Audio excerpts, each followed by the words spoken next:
Okay, so everyone who has already joined us, tell us where you're joining us from. Drop that in the chat. Tell us what your weather is like if you got some icy roads. Yeah.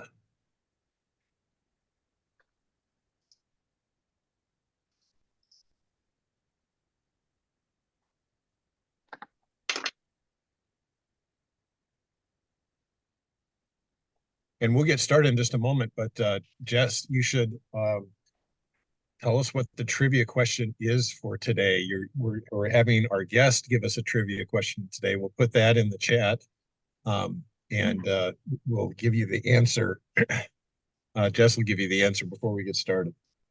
Yeah, thank you. Thanks for letting me do the trivia question today. Today's trivia question is, who performed the Who's On First comedy skit? Who performed the Who's On First comedy skit? Indeed, a classic. Yep.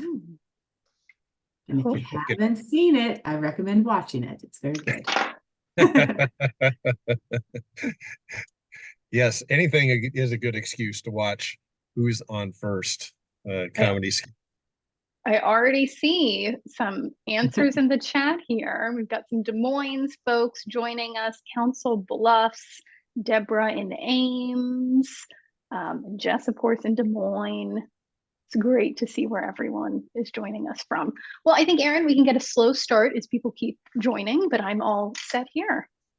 Well, welcome, everyone. This is the Iowa Farmers Union Lunch and Learn series, and today we are so grateful to be joined by Jess Mazour of the Iowa Sierra Club. Welcome, Jess. Hi, thanks for having me.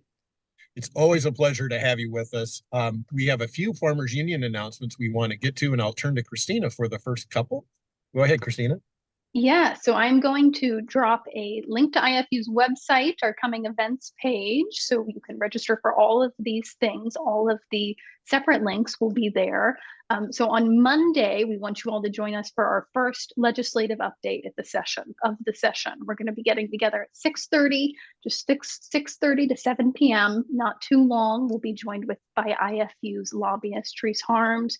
You can ask questions. We'll be talking about our legislative priorities for the session, just an open discussion that will be meeting style. So you can verbally ask your questions and be in the group with us.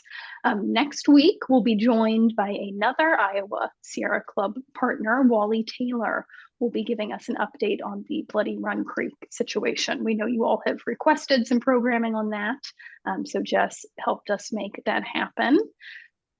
I have some other lunch and learns listed on the page that you all can register for. State climatologist Justin Glisson on February 8th.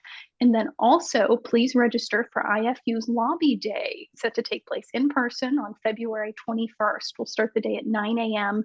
At the Genealogical Society building before we head over to the Capitol building later in the day. So February 21st, you go ahead and register so we can get some good numbers on food and what our day is going to be like.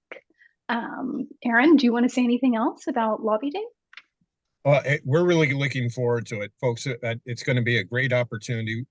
I'm at the State House today with part of another Lobby Day that we are a partner in. The Iowa Food System Coalition had their Food and Farm Justice Lobby Day. It's ongoing today. The Capitol is in the background, if you could see through the fog behind me. And it's a busy day at the Capitol.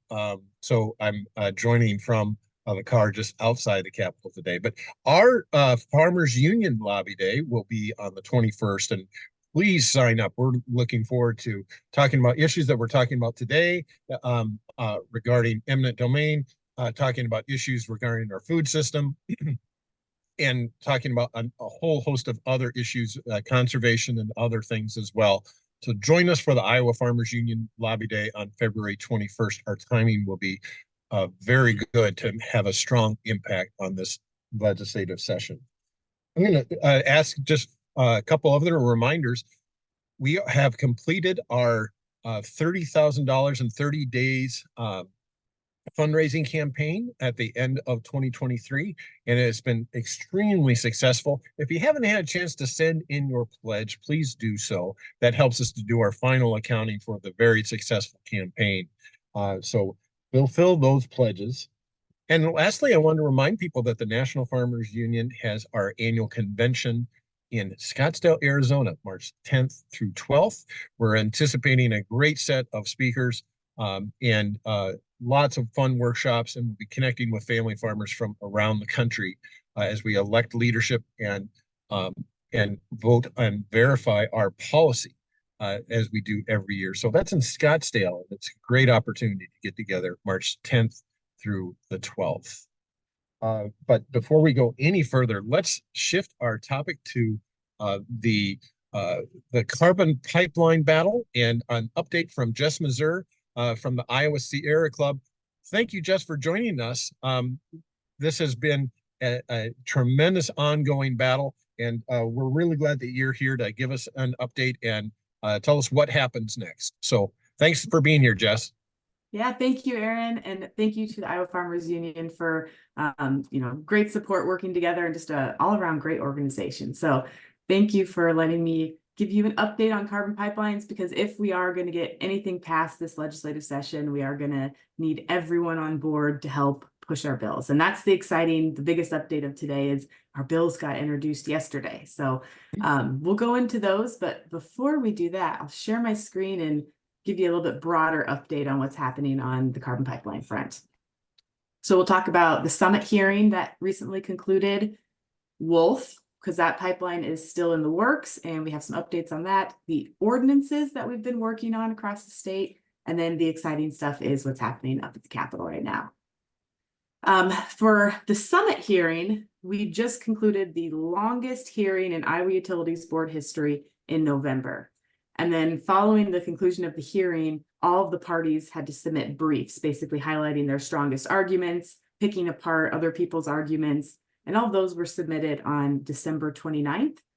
And then the final part of the process is reply briefs. All of the parties get to reply to each other's briefs, and those were submitted on January 19th. So now the Summit pipeline decision is in the hands of the Iowa Utilities Board. There's no other documents that need to be filed. There's no other hearing items. It's just their time to read through the entire docket, everyone's arguments, and make a decision. We know that a case of this magnitude could take months to decide, but we also know that this utilities board has fast-tracked a lot of this. So we're not 100% sure when we can expect a decision, but we're thinking potentially February, March, or April. And no matter what happens, even if the IUB approves it or denies it, I think an appeal is very likely. If we win and Summit is denied, I think Summit will likely appeal, and then vice versa. We already have plans in the works to be ready to appeal in the event that we need to do that as well. So it's not over, but we're kind of in that waiting game, which is the perfect time for us to work on legislation this year.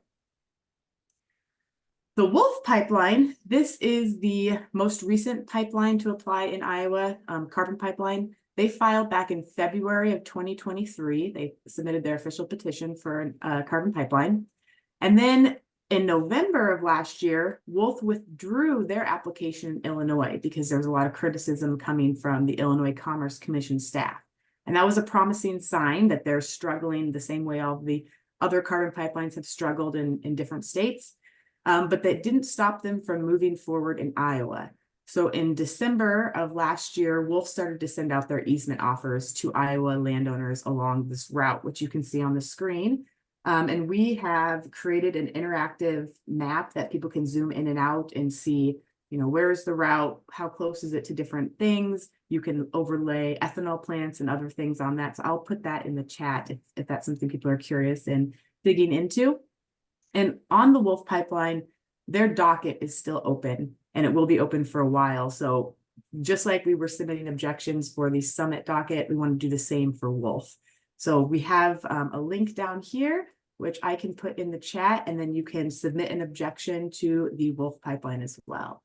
So let me throw that in the chat really quick here. And then next update is ordinances.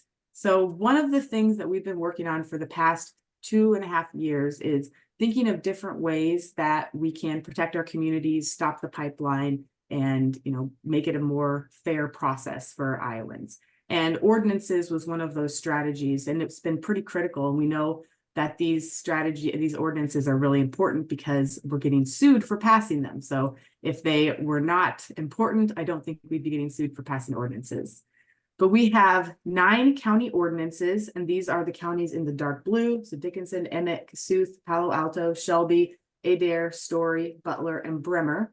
And these ordinances are all pretty similar, but they're mostly around setback distances, how far the pipeline has to be away from people's homes, from schools, from city limits, all of those kind of things. And then it also has some conditional use permits. And we've gotten 9 counties to pass them so far.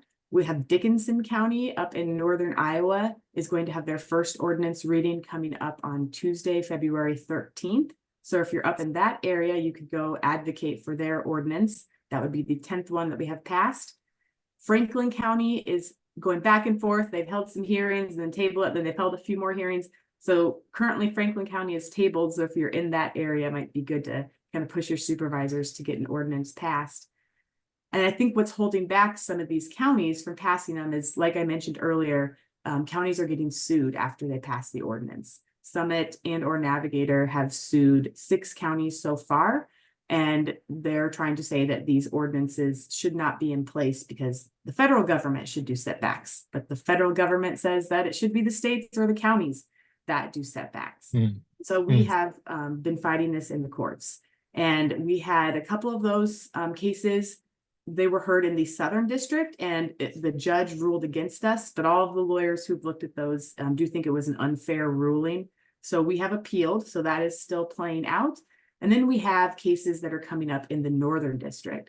So this issue is far from over, and based on what we are hearing from PHMSA, which is the Federal Pipeline Agency, is that we do have the ability to enact setback distances at the local and state level. So that'll be an interesting thing to follow along with. And if you are in a county that has not passed an ordinance, you can reach out and we can give you more information about these ordinances if that's something you're interested in working on. And then to the big thing, what I want to spend most of the time on today is the legislative session, because right now there's a lot happening, and we have a short amount of time to make sure that we get a bill passed. Last year, we got a bill passed out of the House. It's House File 565.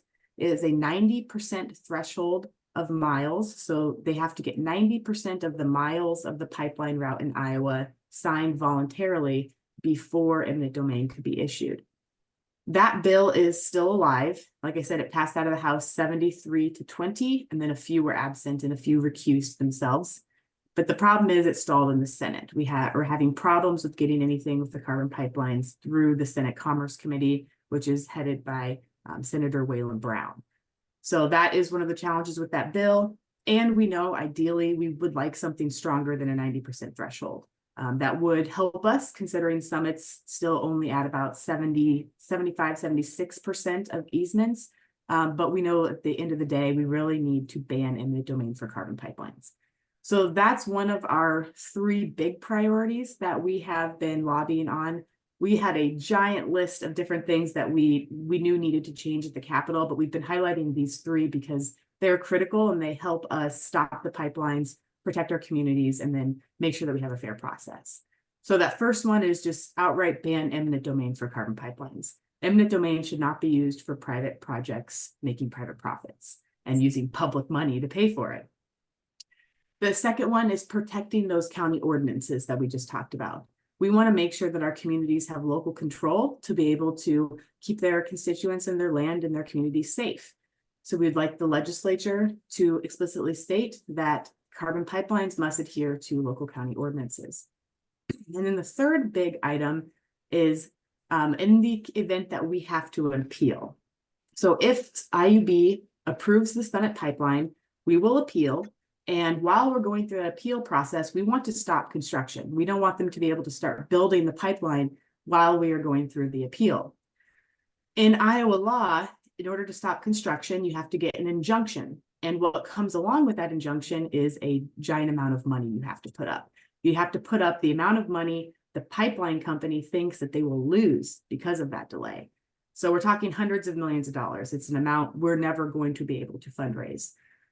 So, well, we looked at some surrounding states' laws, and we found that in Minnesota, they have a law that says If it's a county government that files the appeal and requests the injunction to stop construction, it doesn't require a money amount.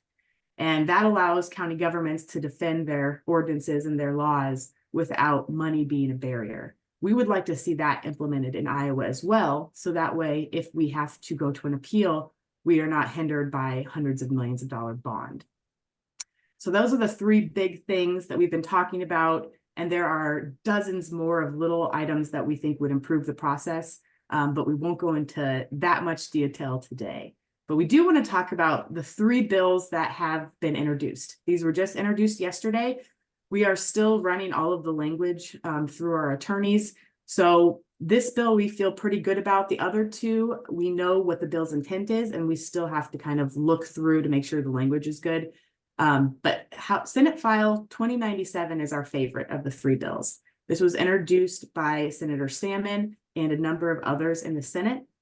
And it addresses a lot of the things that have been problems over the past 2.5 years. The bill protects our county ordinances. It puts a moratorium on carbon pipelines until PHMSA rules are finalized. It requires that a pipeline must be 8 feet deep. And this is in reference to tile lines and making sure that people can do tile work in the future. It requires that all federal, state, and local permits must be received before the Iowa Utilities Board can issue a permit. And it says that the pipelines must be approved and have their other permits in other states before eminent domain could be issued. It also includes the 90% threshold of miles and parcels. You know, obviously we'd like to see the full ban, but you know, this is still an improvement from what we have now. It requires a company to release their plume models when they apply. So that's how far would a CO2 plume go in the event of a rupture. It requires transparency around who owns and invests in the projects. And it repeals Iowa's unconstitutional survey law that allows companies to survey people's land without permission. And then the most important thing about this bill is it's retroactive. It applies to all projects that were applied for after July 1st, 2021. So that would cover Summit and Wolf, which is excellent news. So we clearly support this bill. We're going to be lobbying on it, and we encourage you to do the same if you are up at the Capitol, but it's Senate File 2097. The second bill is in the House. It's House Study Bill 608, and it's introduced by Representative Holt, and he did it as a House Study Bill, so it's on behalf of the Judiciary Committee. And this bill would make it so the IUB process changes slightly. At any time during a proceeding, 21 members of the House or 11 members of the Senate can file a petition to seek withdrawal of a proceeding, to pause a hearing or a proceeding for a carbon pipeline. And that would be on pause until 3/5 the majority of each chamber of the House and the Senate vote in favor of resuming the proceedings. We are currently undecided on this bill for the sole reason of it's a very in-depth, complicated bill, and we are looking through the language with the fine-tooth comb just to make sure we understand all of the different pieces of it. That could change once we are completed with that. But the basic intent of it is giving the legislature the ability to pause a controversial proceeding in front of the Iowa Utilities Board until they can address whatever it is that caused the problem. The third bill, this one is from Senator Goose, and it's Senate File 2099, and he introduced it with a number of others as well. It is very similar to the bill that he introduced last session, which we opposed. That bill did a number of things for like damages and crop loss, but the key thing, the most important thing that would have impacted these current projects was it was a 2/3 threshold, so like a 66% threshold. And we know that that's just simply too low. And last year when that bill went up for subcommittee, it was not supported by anyone in the room, whether it was the pipeline companies or the landowners or Sierra Club or anyone else. They did change this one slightly this year, and we still are going through it. They bumped that 2/3 or 66% up to 90. And then there are a few other things in there. And we will have more information on that probably early next week once we get a chance to run this by all of the lawyers. So currently we're undecided on this bill until we kind of get that full analysis of what it does. But either way, no matter what we do once we finish going through this bill, we know that we're going to prefer the Senate File 2097 because it covers so many of the things that we have identified as problems. So if you want to help pass a bill to stop the carbon pipelines, we've got a number of things coming up this session. We have some big rally and lobby days. We have the Rotunda reserved on February 8th and March 26th. So we'd love to have you join us. And then we have weekly lobby days where landowners go up there and we just, pick our targets for the day, our list of representatives and senators and what meetings we want to go to, and we get the work done. We're going to do that on Wednesday, the 31st at 7:45 a.m. because at 8 a.m. that House Study Bill 608, the Holt bill that allows you to pause the Iowa Utility Board proceeding, has a subcommittee at 8 a.m. that day. So we want to get a lot of people there for the subcommittee. And then lastly, you can contact your legislators.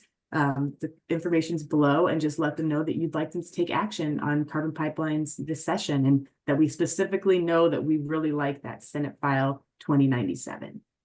So with that, we've got a lot of work to do, and I am appreciative of everyone coming to listen to this, and hope that we can work together on this. So I will take any questions that you have. Yeah, so we'll encourage folks to put their questions in the Q&A box, and we'll get to as many as we possibly can. A couple questions have been coming in, though, Jess, and wanted just to check in with you about those. In the meantime, we'll encourage people to put questions in the Q&A box. So remind us about Navigator. Yes. What's the status there? And what do we need to be on the lookout for? Yeah, good question. So up until recently, we've been talking about 3 carbon pipelines in Iowa. But earlier, I think it was at the end of 2023, we got word that Navigator canceled their project. And it was for a number of reasons. They got denied in multiple states. They didn't have easements signed. They didn't have a sequestration area, and just, not a fully thought through project. And so they canceled their project. But for anyone in those areas near a Valero ethanol plant, or if you were near the Navigator route, we still have to be on guard, because we know that those ethanol plants could be seeking another company to hook up with, and that route could come back to us at some point in time. So we have to be vigilant and get these laws in place. Excellent. So I know you're very much in touch with the efforts in other states to deal with the pipeline issues. How is it going in our neighboring states? Yeah, so it's going really well in all the impacted states. There's a strong opposition of landowners in North Dakota, South Dakota, Nebraska, Minnesota, and Illinois. The project Summit has been denied in North Dakota and South Dakota. We've got multiple counties in North Dakota that have denied injection well permits and road crossing permits and other things that Summit will need.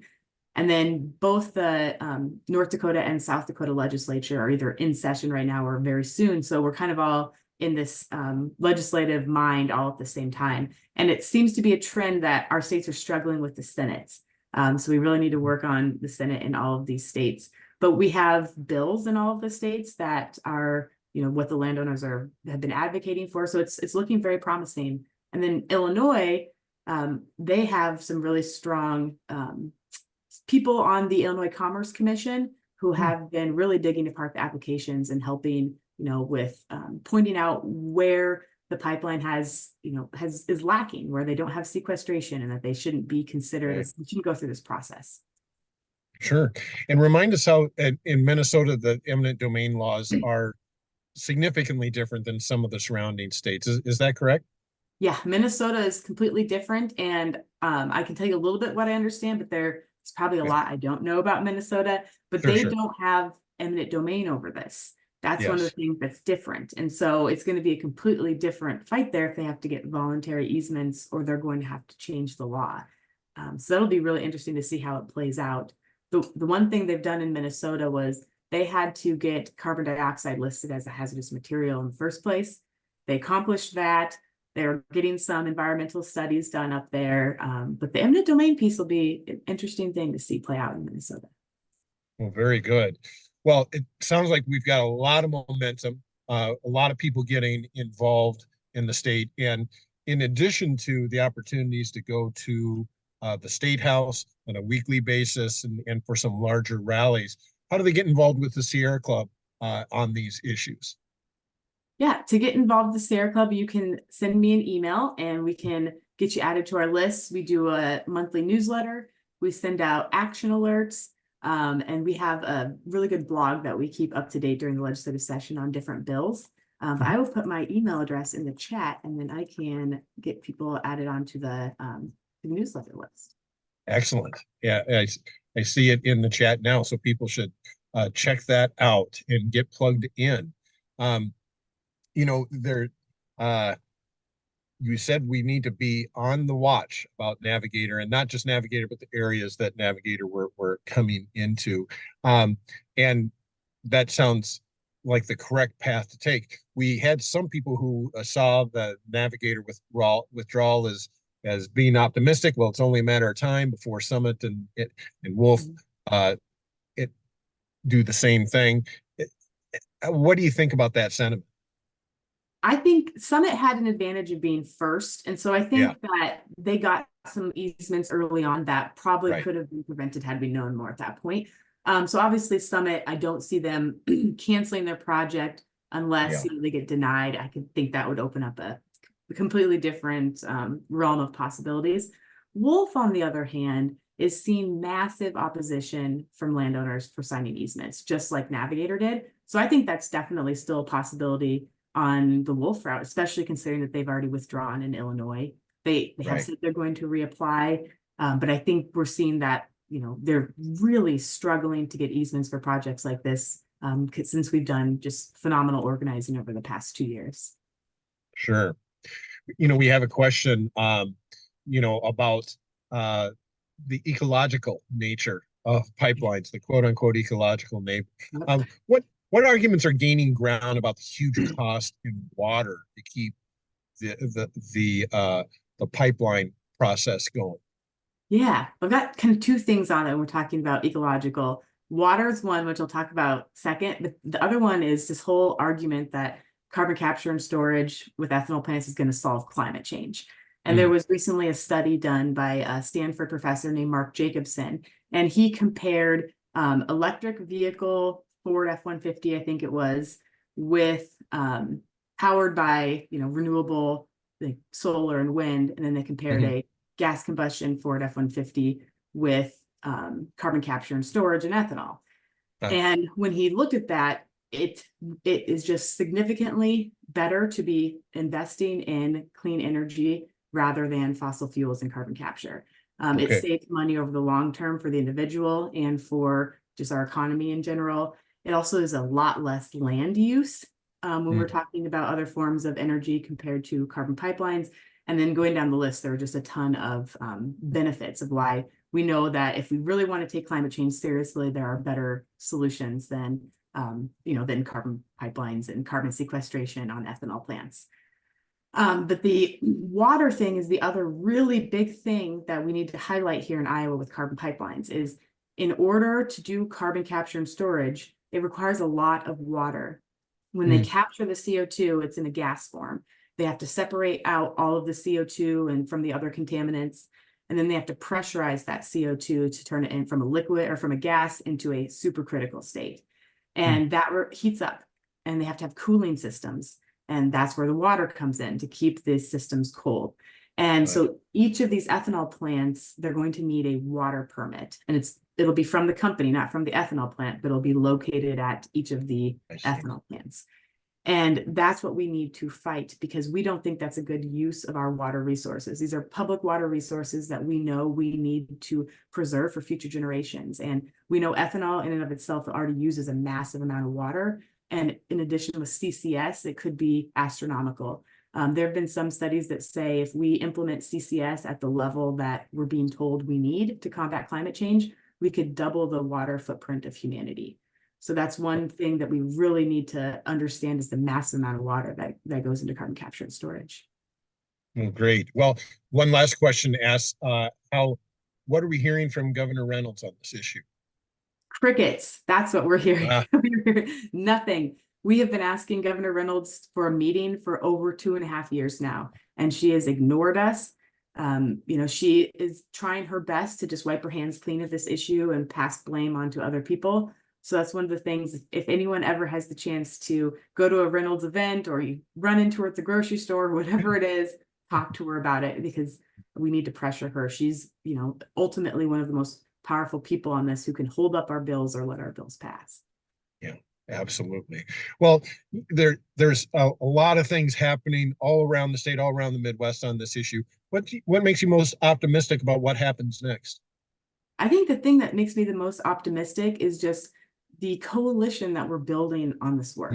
To see so many different people who are willing to work together, and over the past 2 years have really built deep relationships. I think that it's going to open doors for not only what we can do on this issue, but what we can do in the future. Because we do have to remember that in order to pass any of the things that we need to build a base of people who agree with us to do it. And that starts with building relationships. And sometimes the most important but the hardest ones to get are ones of people you might not have a lot in common with. And so that's what gives me hope, because I think this is going to build a lot of power in Iowa, of people power versus big money power. Absolutely. Well, thank you, Jess. This has been a super update. And we know it's just another step in moving us in the right direction on this issue. So thank you again for your work, and we'll look forward to continuing this conversation again. Yeah, thank you so much, Farmers Union. Thank you, Aaron. Thank you, Christina and Debbie. Well, thanks everyone for joining us today. This is the Iowa Farmers Union Lunch and Learn series, and it's our effort to do education and outreach on issues important to family farming and sustainable agriculture and thriving rural communities. If you haven't had a chance to be a Farmers Union member, please join today. We know that we are strongest when we work together, and your involvement makes a difference to family farming and our communities. So consider joining or be a supporter today. And it's through these types of cooperations, these types of partnerships, that we can make a real difference. So thanks again, Jess. Christina, thank you so much. We'll look forward to seeing everyone on Monday night at our policy update on what's happening at the legislature and at the upcoming Lunch and Learns. Thank you. Thanks, everyone. Bye. Have a good day, everyone.